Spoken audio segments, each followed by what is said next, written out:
Open Revelation, and you will find a global economy, a world government, and a universal religion, all named. Kings, rivers, and cities are pinpointed with astonishing precision. But the most powerful nation in human history, the one with the reserve currency and the mightiest military, never appears once. Scholars have wrestled with this silence for decades. There are only three explanations. The first is unsettling. The second is more logical. The third may already be happening inside your own church. The mystery Babylon. The first explanation claims America is not missing from Revelation at all. It is simply hiding under a far older name. That name is Mystery Babylon, Babylon the Great, repeated across 2 entire chapters.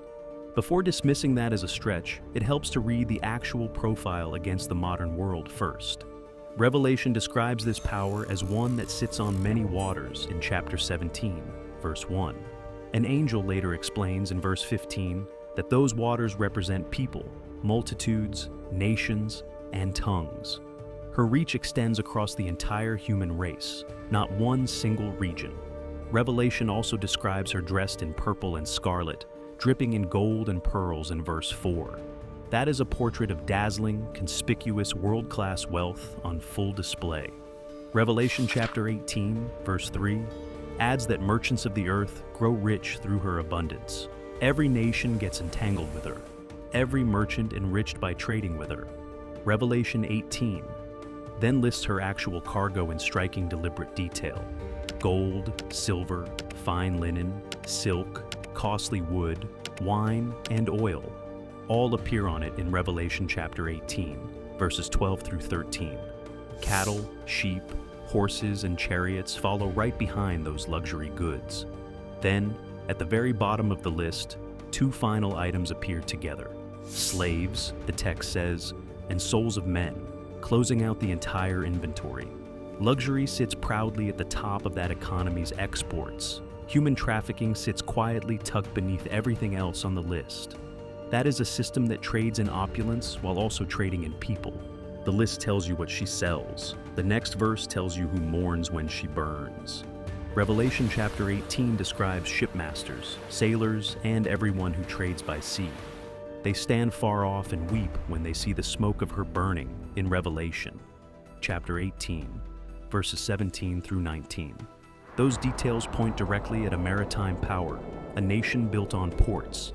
The same verses describe kings of the earth who live deliciously with her, and also mourn from a distance in Revelation chapter 18, verse 19.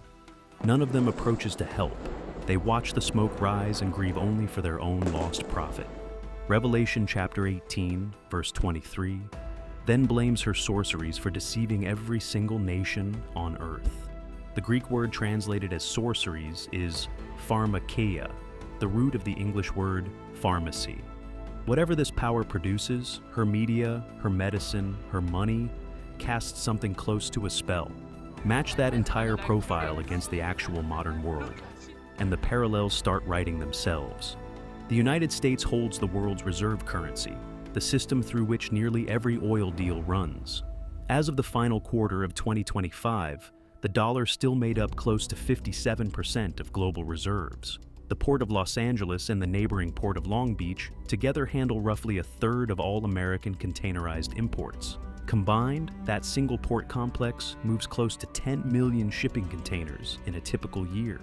Hollywood and Silicon Valley export entertainment and technology into nearly every nation simultaneously. No other culture in recorded history has dazzled and arguably deceived quite so many nations at once. But one specific detail in Revelation directly runs counter to the American reading. Revelation chapter 17, verse 9, says, "The woman sits on 7 mountains, 7 hills entirely." Almost every major commentator, ancient and modern, reads that as a direct pointer to Rome. Rome was famously known across the first century world as the city built on 7 hills. America has no single capital sitting atop 7 literal hills, as Rome did. That single geographic detail is the strongest argument against this reading's existence. Scholars remain hard split on the full identification, and that split genuinely matters here. The classical Protestant reading, dating back to Luther and Calvin, ties Babylon to Rome or the Roman Church. The preterist reading places Babylon entirely inside the 1st century, judged shortly after 70 AD. The mainstream futurist reading expects either a literally rebuilt Babylon in Iraq or an unnamed future global system. Some futurists point to actual reconstruction projects at the historic site of Babylon, south of Baghdad. Saddam Hussein began partially rebuilding the ancient city's walls in the 1980s before the project stalled. He even inscribed his own name onto the new bricks, echoing the ancient kings he openly admired. Restoration work on the city's famous Ishtar Gate has continued in recent years, with funding from Iraq and abroad. The American reading is simply one option, sitting among several far older, more established traditions. The profile is genuinely specific. The parallels are genuinely real. The certainty that any single nation fits it simply is not available. If this really is America, Revelation does not just claim she exists. It tells you exactly how fast she disappears. Revelation chapter 18, verse 8, says her plagues arrive together, all in a single day. Death, mourning, famine, and fire all strike at once, the text says. That is not a slow market correction stretched out across several quarters. That is not a gradual military defeat unfolding over the years. The text then narrows that single day even further. 3 separate groups, kings, merchants, and shipmasters, all repeat one identical phrase in Revelation chapter 18, verses 10, 17, and 19. In 1 hour, in 1 hour, in 1 hour, each group says it. 60 minutes, roughly the length of a single news broadcast, ends an entire global economy. A medieval kingdom could never collapse within 60 minutes, since news traveled by horse. An industrial economy could not collapse that fast either, spread across factories and railways. Only a fully digital, instantly interconnected economy could fall apart within a single hour. The exact fiber and satellite networks that make modern America powerful also make it fragile. Pull one critical thread out of that web, and the system can go dark before lunch. Revelation closes that scene with one final, deliberately physical image of finality. A mighty angel lifts a stone the size of a great millstone. He hurls it directly into the sea and gives one short explanation in Revelation chapter 18, verse 21. With such violence, he says, shall that great city be thrown down. The city will never, the text says, be found again at all. That is the version where something strikes America down in an instant. There is a second, quieter version where nothing strikes her at all. The declined superpower. The second explanation requires no miracle and no single catastrophic hour of judgment. It argues America is missing from prophecy for the most ordinary reason in history. By the time the final events actually unfold, America has simply already declined, not destroyed by fire, not struck down in an instant, just slowly worn down and exhausted abroad through endless commitments, divided sharply at home through endless disputes. That exact pattern has a name in history, and Rome wrote its first chapter. The Romans called their own city Roma Eterna, eternal Rome, and largely believed it. Rome ruled the known world for roughly 5 centuries before its western half collapsed. The Western Roman Empire is traditionally dated to have fallen in 476 AD. Historians trace the actual decline to nearly 3 centuries before that final date. The unraveling began after Emperor Marcus Aurelius died in 180 AD and was followed by his son's death. Rome did not collapse in one single dramatic battlefield defeat at all. It collapsed through corruption, crushing debt, and decades of military overreach it could no longer afford. Constantine eventually moved the empire's capital entirely away from Rome itself to Constantinople. The empire that called itself eternal ended when a teenage emperor was simply deposed. Britain repeated that exact pattern centuries later, only far faster and far more publicly. The British Empire looked completely unshakable right up until the Suez Crisis hit in 1956. Egypt's president nationalized the Suez Canal that July, and Britain reacted immediately.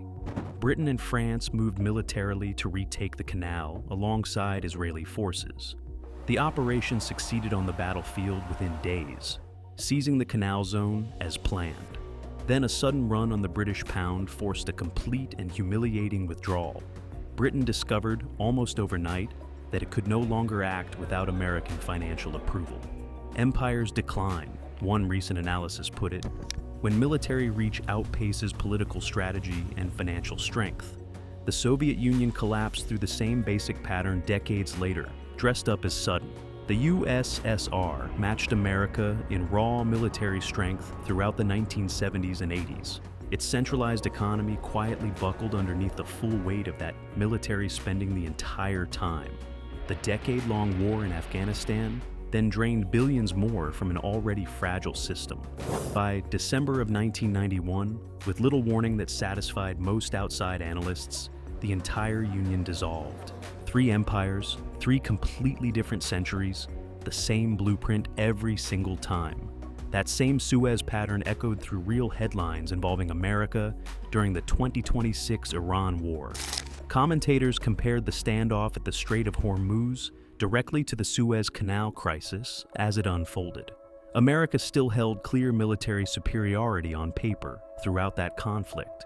A ceasefire and broader settlement were eventually reached with Iran in June of 2026. Whether that superiority still translates into uncontested strategic control remains an open, debated question. America's current numbers track that same blueprint with genuinely uncomfortable precision today. The national debt crossed $39 trillion by April of 2026, a record high.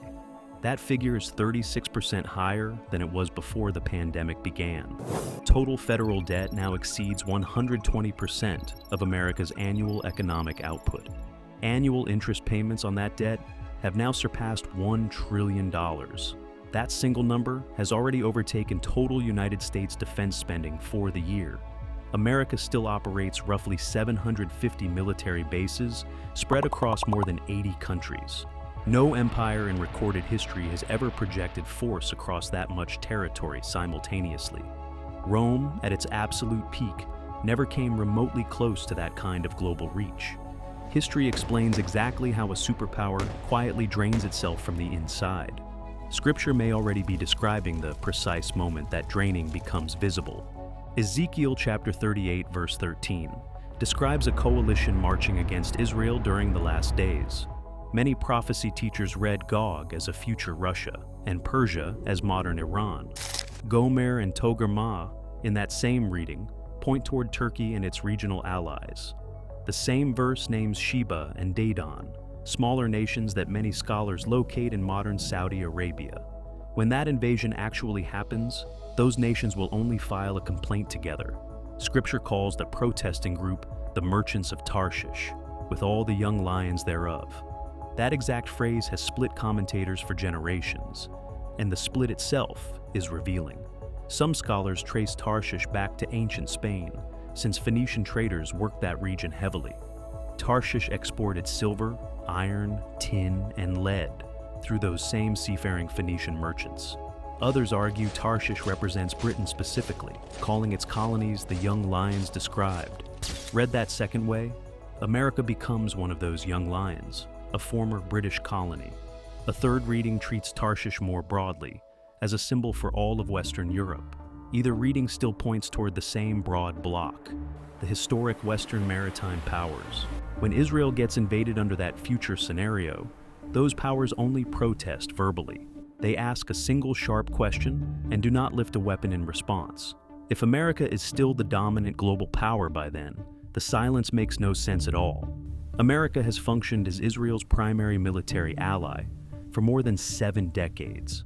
Watching an ally get invaded while issuing only a formal statement is almost unthinkable. Unless, by that point, both the will and the actual ability are simply gone. Some pre-tribulation teachers argue that the rapture has already removed the West's Christian leadership by then. Under that reading, the remaining governments are simply too weakened and too secular to act. The decline superpower explanation and the rapture explanation are not really competing theories. They function as 2 different ways of describing the same silence in that verse. 2 explanations now sit on the table: fire in an hour or fading over decades. There is a third door left, and it has nothing to do with armies at all. Spiritual absence. The third explanation has nothing to do with debt. bombs, or who actually wins a war. It involves something invisible that can hollow a nation out from the inside. Everything on the outside can keep looking rich, strong, and completely fine the entire time. Jesus himself addressed this danger directly, and it begins with one specific warning. The disciples ask Jesus a direct question on the Mount of Olives in Matthew 24. "Tell us," they ask him, "what will be the sign of the end?" Most readers race straight toward the dramatic answer that follows: wars, famines, and earthquakes. Jesus does mention nations rising against nations and kingdoms against kingdoms. He even names famines and earthquakes appearing in various places, calling them merely the beginning. Jesus' actual first answer, though, was not about any of that at all. Matthew chapter 24, verse 4, records Jesus saying plainly, "Take heed that no man deceive you." The very first instruction about the last days was a warning about personal deception. Do not watch the headlines closely, not tracking the wars happening overseas in real time. Watch, instead, that you yourself are not the one being deceived quietly. Jesus repeats that exact warning later, saying, "Many false prophets shall rise and deceive many." Deception, not warfare, frames both the opening and a later turn of his entire answer. A few verses later, Jesus describes precisely what that era feels like from inside it. Matthew chapter 24, verse 12, says that because lawlessness increases, the love of many will grow cold. That specific phrase, the love of many, points directly at people inside the church itself. It does not describe one dramatic public rejection of faith happening all at once. It describes love that simply cools so gradually nobody notices the actual temperature dropping. Jesus immediately follows that warning with a contrasting promise about the small remnant. "But he that shall endure unto the end," he says, "the same shall be saved." Cold love is the wide and common road. Enduring love is the narrow exception standing against it. A nation can keep every outward marker of faith intact and still quietly lose this very thing. Paul names this precise condition directly in his second letter to Timothy. In the last days, he writes, perilous times will come upon the church. He then lists nearly 20 specific traits that will mark people during that exact period. Lovers of self, lovers of money, boastful, proud, and without natural affection. Then comes the line that ties the whole list together in one final phrase. People will hold a form of godliness while actively denying its actual power. That phrase describes the vocabulary of faith, the buildings, and the music, with the power switched off. Paul adds one final, practical instruction immediately after naming that exact condition. From such turn away, he writes, offering no further explanation beyond that command. A nation could be the most outwardly religious country on earth by sheer numbers alone. Churches could sit on every street corner with God printed directly on their currency. That same nation could still be absent from the actual spiritual reality of the end. There is one specific letter in Revelation written directly to that exact kind of church, the last letter. The risen Jesus dictates 7 separate letters to 7 churches early in Revelation. This is the only place in Scripture where the resurrected Christ speaks in full paragraphs directly to his church. Scholars debate whether these represent 7 real congregations or 7 distinct ages of church history. Each letter follows the same basic pattern: a commendation, a complaint, and a specific promise. Ephesus is praised for its hard work, but rebuked for losing its first love. Smyrna and Philadelphia receive no rebuke at all, only encouragement through coming persecution. Pergamum and Thyatira get warned for tolerating false teaching inside their own walls. Sardis receives the sharpest warning of the first 6, called dead despite a living reputation. On every single one of those readings, though, one church always lands last in that list: Laodicea. Of all 7 churches addressed, Jesus reserves his hardest words for this one.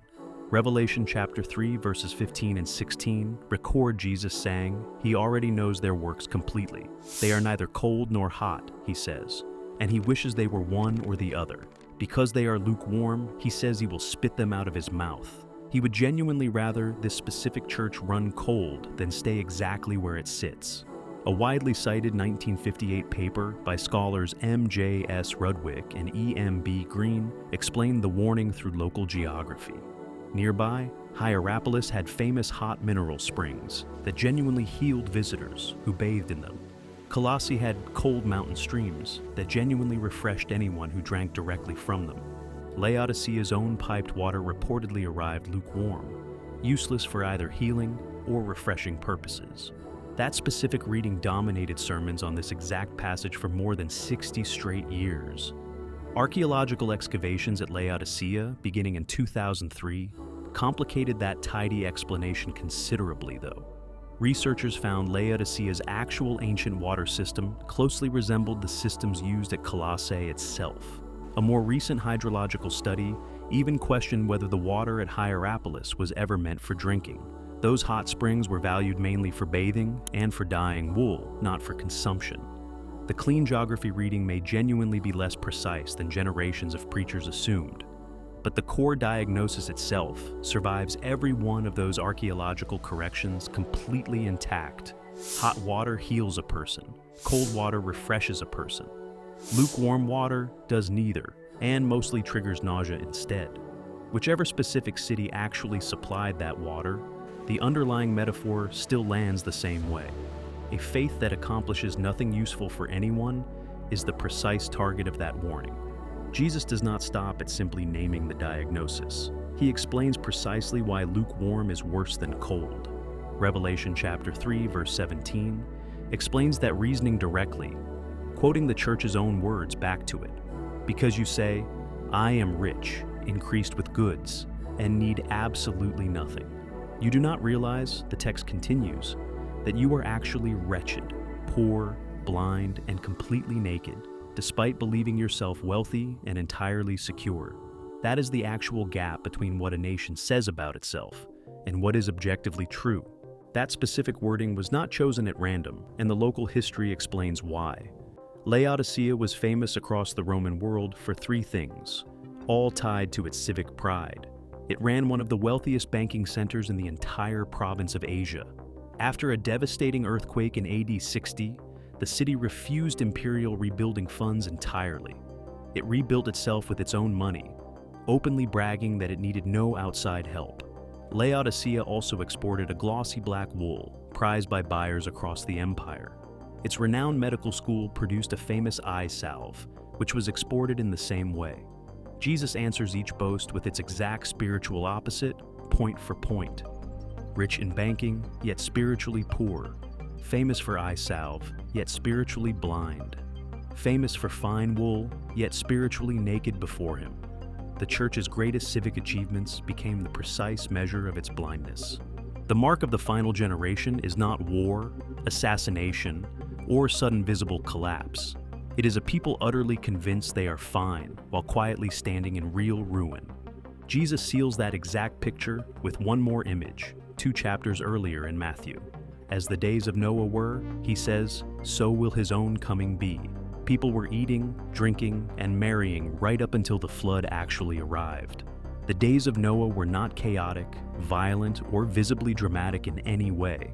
They were simply comfortable, ordinary, and completely unaware of what was approaching them. Luke's Gospel records. Jesus repeating that same warning, adding Lot and the city of Sodom. People there were buying, selling, planting, and building right up until fire fell. Both pictures share one detail underneath all the surface differences between them. Ordinary life, not chaos, was the actual blindfold worn by both generations. If lukewarmness really is the warning sign Jesus names, the next question is how it actually happens to someone. The engine of self-deception. Nobody wakes up one ordinary morning and consciously decides to deceive themselves about God. There is an actual mechanism behind that process, hiding inside one familiar, overlooked verse. James, chapter 1, verse 22, instructs readers to be doers of the word, not hearers only. Hearing the real truth and then doing absolutely nothing with it is never a neutral outcome. James states plainly that this exact pattern actively deceives the very person doing the hearing. He compares it, 2 verses later, to a man glancing briefly into a mirror. That man sees his own face clearly, then walks away and instantly forgets what he looked like. Truth without action works the same way, James says. vanishing the moment it is heard. That particular kind of self-deception is uniquely dangerous because no outside party remains to correct it. A stranger's lie can eventually be caught and checked against the facts. A self-deceived heart has no second witness available, since the liar and the deceived share one identity. The sincere conviction that a person is right with God becomes the very thing holding the blindfold steady in place.